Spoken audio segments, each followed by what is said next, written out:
नमस्कार। एनटीएससी की online class में आप सभी का स्वागत है। जैसा कि हम अल्फ़ाबेट टेस्ट वाले प्रश्नों पर चल रहे हैं, उसमें तीन तरह के पैटर्न हम देख चुके हैं। सबसे पहला शब्दकोश पर आधारित मतलब डिक्शनरी पर आधारित प्रश्न, जो कि हमने पार्ट 1 में देखे। कल पार्ट 2 में हमने देखे कि वर्ड फॉर्मेशन पर शब्द निर्माण पर आधारित प्रश्न, और तीसरी तरह के जो हमने देखे शब्दों के सार्थक क्रम पर आधारित प्रश्न। मतलब आपको एक वर्ड देके उसमें से कह दिया जाता है पहले, तीसरे, पांचवें और 9वें अक्षर से क्या किसी शब्द का निर्माण होता है। तो इस तरह के 3 तरह के प्रश्न हम देख चुके हैं। आज हम उसके जो चौथा भाग है प्रश्नों का वो देखेंगे। उसमें हमें बताना होता है कि अंग्रेजी वर्णमाला में की स्थिति क्या है। इस तरह के प्रश्न आएंगे, तो आज उन्हें डिस्कस करते हैं। तो चलिए शुरू करते हैं अपना आज का लेक्चर।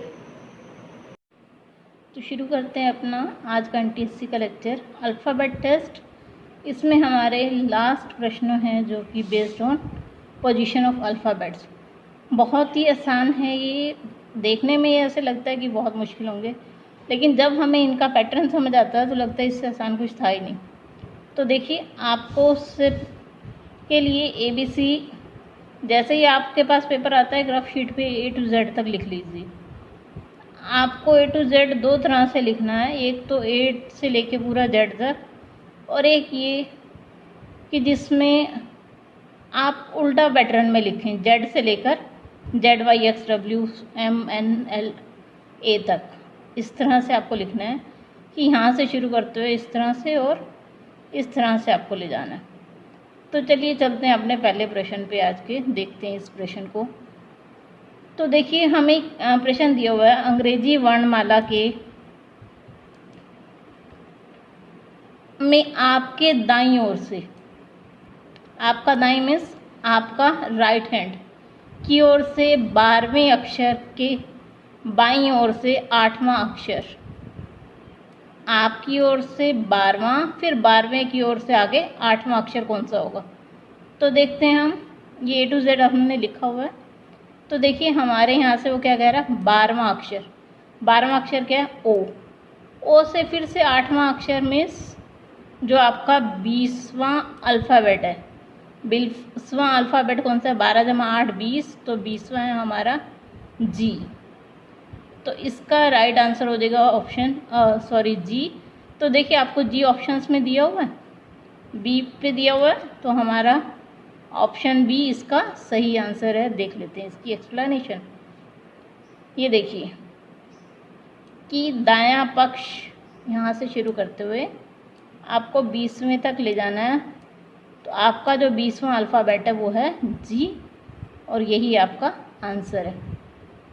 चलिए अगले प्रश्न पे चलते हैं। उम्मीद करती हूँ आपको ये पैटर्न समझ आ गया होगा। अंग्रेजी वर्णमाला में आपके दाईं ओर से मतलब आपके राइट हैंड की तरफ से 7वां अक्षर के बाईं ओर से 10वां अक्षर कौन सा होगा। फिर से देखते हैं हम अपना A to Z। हमारी ओर से उसने क्या कहा था, 7वां और 10 17वां अक्षर। तो 17वां अक्षर क्या है हमारा, J। तो देखिए आपको J ऑप्शन में दिया हुआ है, ऑप्शन डी पे आपको J दिए, तो आपका राइट आंसर क्या है, ऑप्शन डी J। इसकी एक्सप्लेनेशन यहाँ दी हुई है। अगला प्रश्न पे चलते हैं अपने। तो देखिए अगले प्रश्न में वो क्या कह रहा है, यदि अंग्रेजी वर्णमाला के प्रथम अर्धांश, हमारे 26 अल्फ़ाबेट होते हैं, 26 में से 13, अगर हम 13 अक्षरों को उल्टा लिख दें तो आपके दाईं ओर से 19वां अक्षर कौन सा होगा। तो देखिए हमने ये देखिए A to Z को Z से शुरू हो रहा था, यहाँ तक तो एज इट इज़ रहेगा। उसने क्या कहा, दूसरा अर्धांश मतलब यहाँ जो A वाला था वो A कहाँ पे आ गया, यहाँ पे, इसे हमने उल्टा कर दिया। तो अब वो क्या कह रहा है कि आपका 19वां अक्षर कौन सा होगा। तो देखिए 19वें पे क्या आ रहा है आपका F। तो देखिए आपको ऑप्शन में कहीं F दिखाई दे रहा है C पे, तो इसका राइट आंसर है ऑप्शन सी एफ। ये इसकी एक्सप्लेनेशन आपको दी हुई है। अगले प्रश्न पे चलते हैं अपने। देखिए क्या कह रहा है, यदि अंग्रेजी वर्णमाला के द्वितीय अर्धांश, हमने पहले ए से लेके एम तक वाले को बदला था, अब वो क्या कह रहा है, एन से लेके जो हमारे जेड तक के अल्फ़ाबेट हैं अगर उन्हें उल्टा किया जाए तो आपकी दाईं ओर से 12 और बाईं ओर से चौथा अक्षर मतलब 16वां अक्षर आपको बताना है क्या आएगा। ये देखिए मैंने ए टू जेड, ए से लेके एम तक तो हमारा सीधा रहना है। अब वैसे क्या होता, हमारा जेड यहाँ होता था, लेकिन अब जेड के आगे यहाँ पे हमने उल्टा कर दिए इन्हें। तो अगर हम 19वां अक्षर गिनेंगे, 16वां अक्षर, 12 जमा 4 16, तो 16वां अक्षर अगर हम गिनेंगे तो क्या आएगा। देखिए ये 13 अल्फ़ाबेट है, ये 14, 15वां और ये 16वां की। तो हमारा राइट आंसर क्या आना चाहिए, ऑप्शन के आंसर अल्फ़ाबेट आना चाहिए। और देखिए कहाँ दिया हुआ है आपको के अल्फ़ाबेट, ऑप्शन ए पे। तो इसका राइट आंसर क्या आएगा, ऑप्शन ए, के उसका सही आंसर है।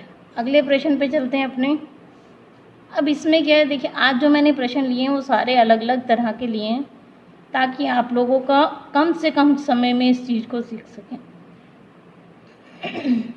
अंग्रेजी वर्णमाला के अक्षर जी और एस के बीच में कौन सा अक्षर होगा।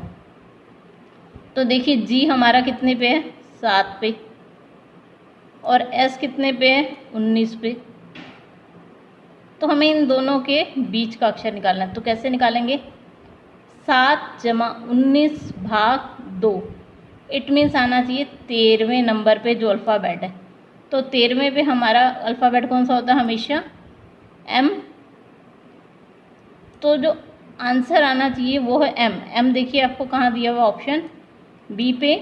तो ऑप्शन बी इसका सही जवाब है। तो यहाँ आपको दिया हुआ है right answer is option B, M. अगले प्रश्न पे चलते हैं अपने। देखिए इसमें क्या कह रहा है, अंग्रेजी वर्णमाला के अक्षर एच और एस के बीच में कौन सा अक्षर होगा। आपके पास ऑप्शन है एम एन एंड बोथ या नन ऑफ द अबव।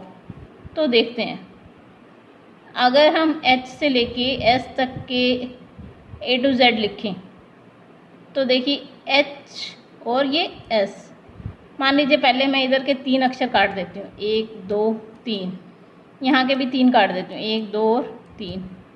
अब भी एक एक रह गया, इसे काट दिया मैंने। अब हमें जो बीच में मिले वो क्या है, एम और एन। तो हमारा आंसर क्या आना चाहिए, एम और एन। तो आपको किस में दिया हुआ है, एम और एन, ऑप्शन सी में।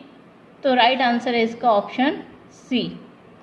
आज के लेक्चर में इतना ही, आपसे फिर मुलाकात होगी, तब तक के लिए धन्यवाद।